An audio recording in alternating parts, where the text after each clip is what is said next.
All of us have a question in front of us. Why do we call our country here India?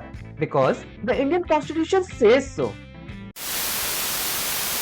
No, but really, I'm sure you've wondered why the world doesn't call us Bharat or Hindustan. Well, let me tell you the origin of all three of these names and how we ended up with Article 1, India, that is Bharat. Post the Vedic age, there were the 16 Mahajanpadas. More on them in upcoming videos. So during this time, roughly during the 6th century BCE, the Persians, namely Cyrus the Great, came to the Sindhu river.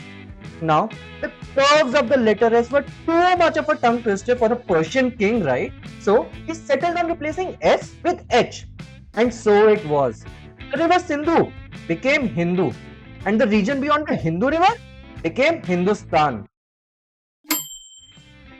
Of course, Hindustanis weren't just waiting for someone else from the west to tell us what to do. And a name for the Indian subcontinent is found in ancient texts like Mahabharata and Purans. Bharat, the land where descendants of King Bharat live. We have now seen a name given by natives, a name given by our neighbors. What's left? Oh yes, some good old westernization by a European power.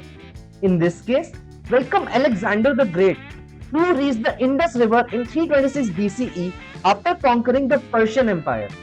He wanted to give the entire world a little more of Macedonia, and so he called the Sindhu River Indus, which, through the magical power of gossip and rumors, became India in Latin.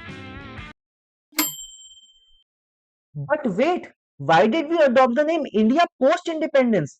And why use both India and Bharat? We could have easily chosen any one of the three, right?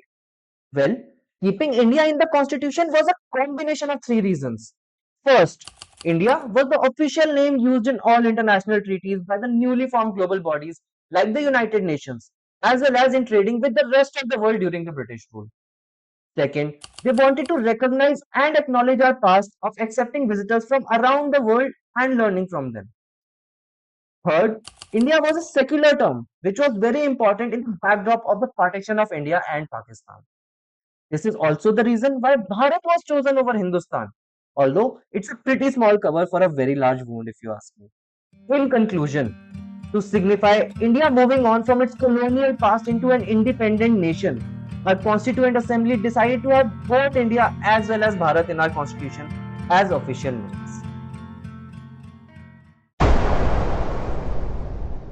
Still here? Then join me on this epic journey through time and tell me in the comments down below which name for our country do you like the most.